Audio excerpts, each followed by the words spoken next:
नमस्कार दोस्तों, आज मैं लेकर आई हूँ एक पारिवारिक कहानी जिसकी लेखिका है निधि शर्मा जी। अगर यह कहानी आपको अच्छी लगे तो प्लीज़ हमारा चैनल सब्सक्राइब करें। उषा, तुम भी हद करती हो। अरे बेटे से मिलने जा रही हो या वहाँ उसका घर बसाने जा रही हो? इतना सामान कोई ट्रेन में अपने साथ ले जाता है? आजू बाजू के लोग देखेंगे तो सोचेंगे पहली बार ट्रेन में बैठी हो। सुरेंद्र बाबू अपनी पत्नी उषा जी को कहते हैं। उषा जी बोली, हाँ तो कहने वालों को कहने दीजिए। अरे पहली बार अपने बेटे से शहर मिलने जा रही हूँ तो क्या खाली हाथ जाऊँगी? ज़्यादा कुछ कहाँ लिया है, ये देखिए, बेसन के लड्डू, थोड़ी सी मटरी और थोड़ा सा नमकीन, पापड़ और नींबू का अचार बनाई। और हाँ, 2 किलो घी ले ली हूँ। अब शहर में शुद्ध घी कहाँ मिलता है? अरे हाँ, आपको बताना ही भूल गई, वो अपना दूध वाला रामू है ना, उसकी पत्नी को बोलकर 1 किलो बड़ी भी बनवा कर रख ली हूँ। उसे बड़ी बहुत पसंद है। पता नहीं मेरे बच्चे को यह सब वहाँ खाने के लिए मिलता होगा भी कि नहीं। आप तो रहने ही दीजिए, पिता को माँ के दिल का हाल समझ में नहीं आएगा। महेंद्र बाबू बोले, क्या समझ में नहीं आएगा? क्या वो मेरा बेटा नहीं है? उषा जी बोली, एक तो पहले आपने पढ़ने की वजह से मेरे बेटे को मुझसे दूर कर दिया। अब देख लो, एक बार शहर की हवा क्या लगी, गांव को और माँ बाप को तो मानो वो भूल ही गया। शहर की हवा ऐसी होती है जो माँ के प्यार को भी भुला देती है। भगवान ने बेटी से वंचित रखा, पर आप दोनों ने तो बहू से भी मुझे दूर रखा। महेंद्र बाबू बोले, ये अच्छा है, माँ अपनी तकलीफ़ रोकर जता लेती है। अब पिता रोता नहीं, इसका मतलब क्या? उसके सीने में दिल नहीं होता, वो कठोर हो गया है? अरे मैं तो उसे कई बार कहता रहा कि बेटा छुट्टियों में आ जाओ, पर वो कभी नहीं आया। अब पिछली बार तुम्हारे कहने पर उसने कहा कि आप लोग ही यहाँ आ जाइए, मेरे आने में बहुत खर्चा हो जाएगा। अब तुम्हारे बेटे को भी हमसे मिलने की इच्छा नहीं है, तो हम क्या कर सकते हैं? और तुम्हें तो बस बहाना चाहिए रोने का। अब चलो सामान बांधो, जो ले जाना है ले चलो, मैं कुछ नहीं बोलूँगा। इतना कहकर वहाँ से खिसक गए। कुछ घंटे बाद महेंद्र बाबू घर आए। सामान देखकर बोले, उषा, सब कुछ रख ली हो? कुछ भूली तो नहीं हो? मेरे और अपने कुछ ढंग के कपड़े ले लेना। वहाँ बहू हमारी पढ़ी लिखी है, उसके सामने हम अनपढ़ और गंवार ना लगे, बस इसका ध्यान रखना। उषा जी हंसकर बोली, अरे बहू है, उससे कैसी स्पर्धा? बच्चों से कहीं माँ बाप स्पर्धा करते हैं? न जाने वो कैसी दिखती होगी। लगता है कल की ही बात है, हमारा विकास कितना छोटा था, और देखिए आज बहू भी ले आया। इतना कहकर उषा जी हंसने लगी। पति पत्नी बेटे बहू के बारे में बातें करके आनंदित हो रहे थे और घर के सामानों को पुराने कपड़ों से ढक रहे थे, क्योंकि अब घर कुछ दिन बंद रहेगा। तभी फ़ोन की घंटी बजी। महेंद्र बाबू बोले, सुनती हो? जरूर ये फ़ोन विकास का होगा, जरा देखना। उषा जी ने उत्साहित होकर फ़ोन उठाया और बोली, बेटा विकास, कैसे हो? खाना खा लिया तुमने? हम बस तुम्हारी ही बातें कर रहे थे कि बचपन में तुम क्या क्या करते थे। विकास ने बड़े रूखे तरीके से कहा, माँ, आप भी क्या पुरानी बातों को हर बार सुनाती रहती हो? और ये हर बार मत पूछा कीजिए कि तुमने खाना खाया कि नहीं। आप फ़ोन पापा को दो। उषा जी ने महेंद्र बाबू को फ़ोन पकड़ा दिया। विकास बोला, पापा, आपने गांव के खेत का सौदा किया कि नहीं? मैंने आपको कहा था मुझे पैसों की ज़रूरत है। दफ्तर बाइक से जाता हूँ, किराए के घर में रहता हूँ। सोचिए कैसे दिन काट रहा हूँ। आप लोग तो मज़े से अपने घर में रहते हैं और मेरी हालत यहाँ खस्ता हो रही है। उम्मीद करता हूँ आप आएंगे तो पैसे लेकर आएंगे, फिर ना कहना कि याद नहीं दिलाया। इतना कहकर उसने फ़ोन रख दिया। उषा जी बोली, ये हर समय इतने ही गुस्से में रहता है या फिर मुझसे ऐसी बातें करता है? आपसे विकास ने क्या कहा? एक पल को महेंद्र बाबू ना जाने किन ख्यालों में खो गए, फिर बहलाते हुए बोले, कुछ नहीं, बस बोल रहा था सामान और दवाई याद करके ले लीजिएगा, माँ को कोई दिक्कत नहीं होनी चाहिए। उषा जी हंसकर बोली, देखा मेरे सामने कठोर बनता है और पीछे मेरी कितनी चिंता करता है। और उषा जी काम में लग गई। इधर महेंद्र बाबू चिंता में डूब गए, क्योंकि पिता की दी हुई वही आखिरी निशानी जमीन है जिस पर खेती करके आज तक वो परिवार का पेट भरते आए, बेटे को इस मुकाम तक पहुँचाए। और बेटा कह रहा है उस जमीन को बेच दो, क्योंकि उसे गाड़ी और बंगला खरीदना है। क्या बेटे ने ये नहीं सोचा कि अगर हम ज़मीन बेच देंगे तो क्या खाएंगे और कैसे जिएंगे? भले ही वो खुद खेत में हल नहीं जोतते हैं, पर खेती तो करवाते हैं और उसी पैसे से उनका खाना पीना, दवाई, सारा खर्चा चलता है। सोचा था बेटा कमाने लगेगा तो जो थोड़े बहुत खेत जो उसकी पढ़ाई की वजह से साहूकार के पास गिरवी रखे हैं उसे भी छुड़ा लेंगे। शहर जाने के बाद खर्चे तो बहुत बढ़ गए, परंतु फर्ज और हृदय बच्चों का छोटा पड़ गया, जिनकी वजह से आज वो बुलंदियों पर पहुँचे हैं। उनके लिए ही उन्हें तंगी होने लगी है।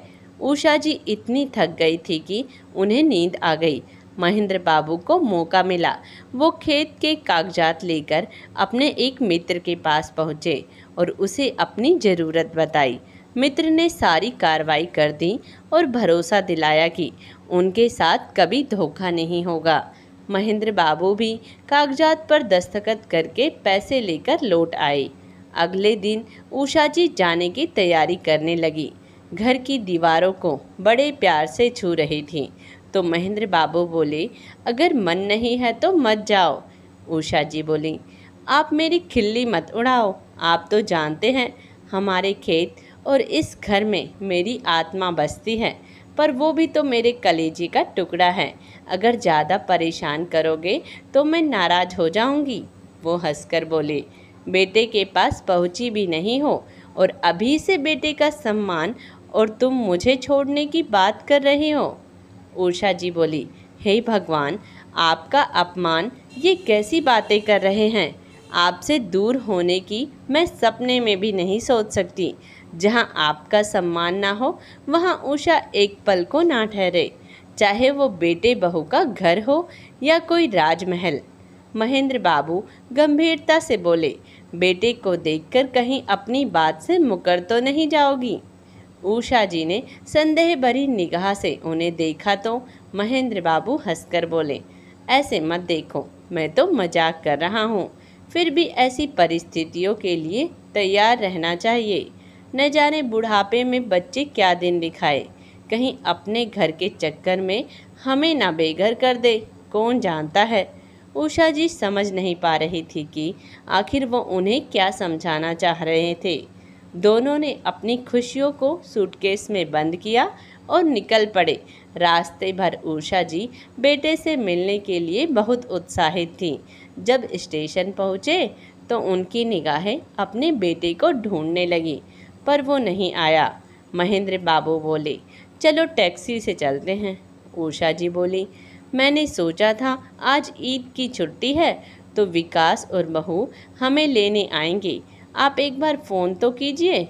महेंद्र बाबू ने सामान नीचे उतारते हुए बोले, बेटे की खुशी में अपने पति का बुढ़ापा तुम्हें नहीं दिखता है?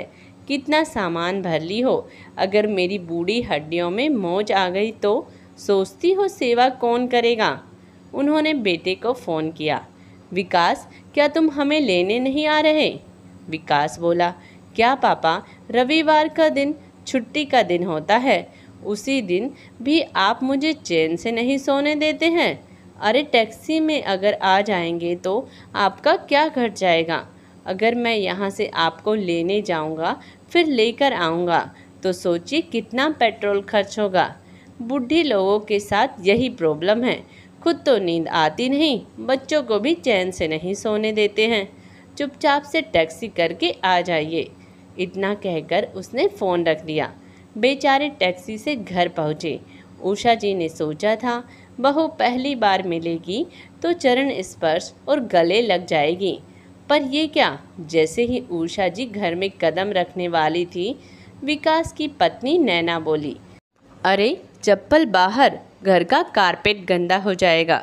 विकास, इन लोगों का सामान गेस्ट रूम में रखवा दो, मुझे थोड़ा काम है। इतना कहकर वो अंदर चली गई। उषा जी हक्की बक्की बेटे बहू को देखती रह गई।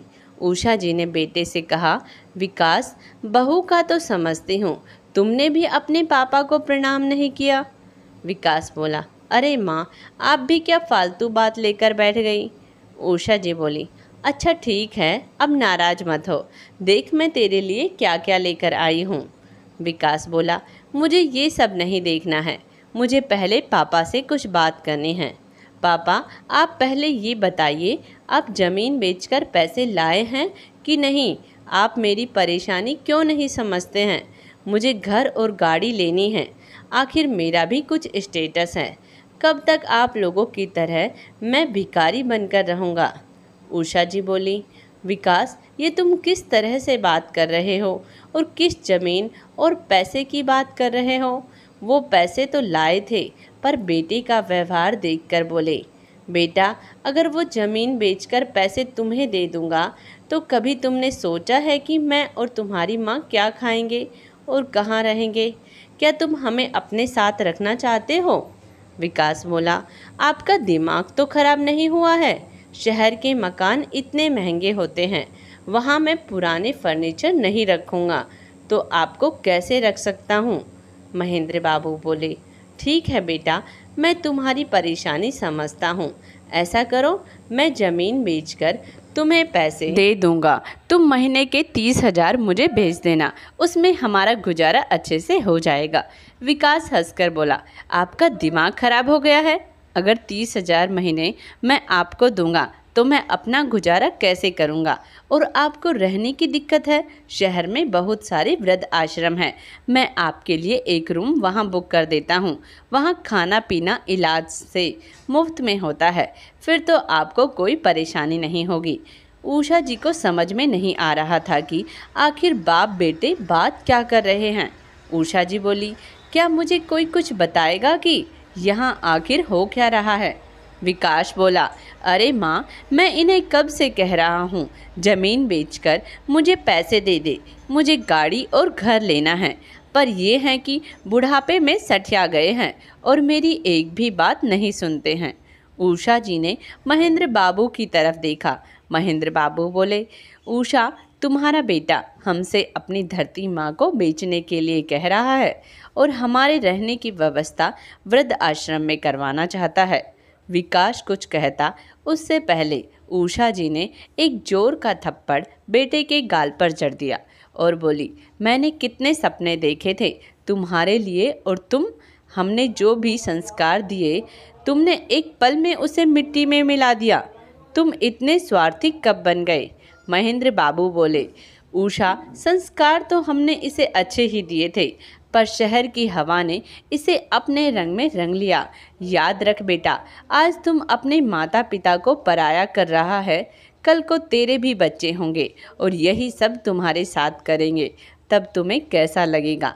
उषा जी बोली, अपना घरौंदा बसाने के लिए तुम अपने माँ बाप को बेघर करना चाहते हो? तुम्हें शर्म नहीं आई? मैंने कितने सपने देखे थे, सब चूर चूर हो गए। सुनो जी, मुझे ले चलो यहाँ से, मैं एक पल यहाँ नहीं रुकना चाहती। और याद रख विकास, तेरे बाबूजी वो ज़मीन नहीं बेचेंगे। आज तक वो अगर वो चुप है तो मेरी वजह से, पर अब मैं कहती हूँ तुमसे हमारा कोई रिश्ता नहीं है।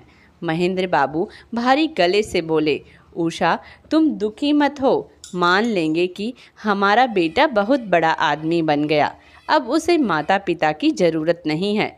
शायद इसीलिए उसने हमें यहाँ रहने के लिए बुलाया था, ताकि हमारा अपमान कर सके। विकास बोला, अरे मैं तो आपको बुलाना भी नहीं चाहता था, वो तो बार बार माँ मुझे आने के लिए कहती थी, तो उस दिन गलती से मेरे मुंह से निकल गया और आपने भी उसे लपक लिया और मुंह उठाए चले आए। दोनों दंपत्ति हैरानी से बेटे की तरफ देखने लगे। बेटे की बातें सुनकर उनके पैरों तले जमीन खिसक गई। उषा जी तो मानो सन्न रह गई।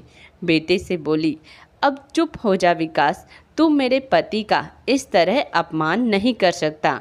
हमारे घर में तो मेहमान को भी भगवान मानते हैं और तू अपने भगवान तुल्य पिता का इतना अपमान कर रहा है। तुम अपने शौक अब कैसे पूरे करते हो, यह तुम्हारी परेशानी है। हमने तुम्हें पाल पोस कर काबिल बना दिया, अब हम तुम्हारा बोझ नहीं उठा सकते हैं। जब तुम्हें हम बोझ लगते हैं तो सोचो तुम्हारा बोझ हम कब से उठाते आए हैं। और याद रखो, अब तुम्हें हमारे मरने के बाद भी उस ज़मीन और घर से एक फूटी कौड़ी नहीं मिलेगी। चलो जी, जहाँ आपका सम्मान नहीं वहाँ मेरा ठिकाना नहीं।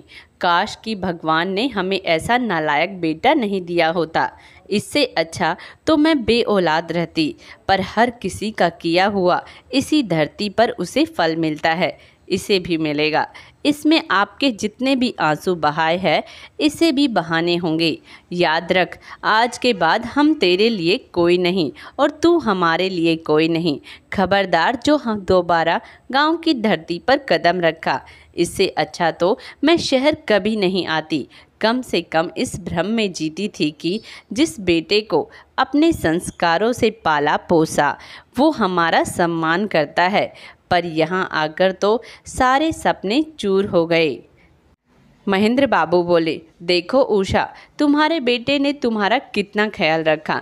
जो सामान तुम बांधकर लाई उसे खोलने तक का मौका नहीं दिया। इतना कहते हुए दोनों ने सामान उठाया और घर से बाहर निकल गए। घंटों स्टेशन पर बैठे रहे और दूसरी गाड़ी पकड़कर वापस गांव लौट आई। एक हफ्ते तक गांव वालों को कुछ न कुछ बहाना बनाकर सुनाते रहे और फिर महेंद्र बाबू ने एक कठोर कदम उठाया कि उनके मरने के बाद जमीन और घर अनाथ आश्रम के नाम कर दिया जाएगा। मित्रों, माता पिता अपने बच्चों के लिए कितना त्याग करते हैं, परंतु वही बच्चे जब उनके साथ पराया जैसा व्यवहार करे तो उनका दिल कितना दुखता है और अपने घर को सजाने में माता पिता को ही बेघर कर देते हैं। यह कहानी आपको कैसी लगी कमेंट्स बॉक्स में ज़रूर बताइएगा और आप अगर हमारे चैनल पर नए हैं तो प्लीज़ हमारा चैनल सब्सक्राइब करें। धन्यवाद।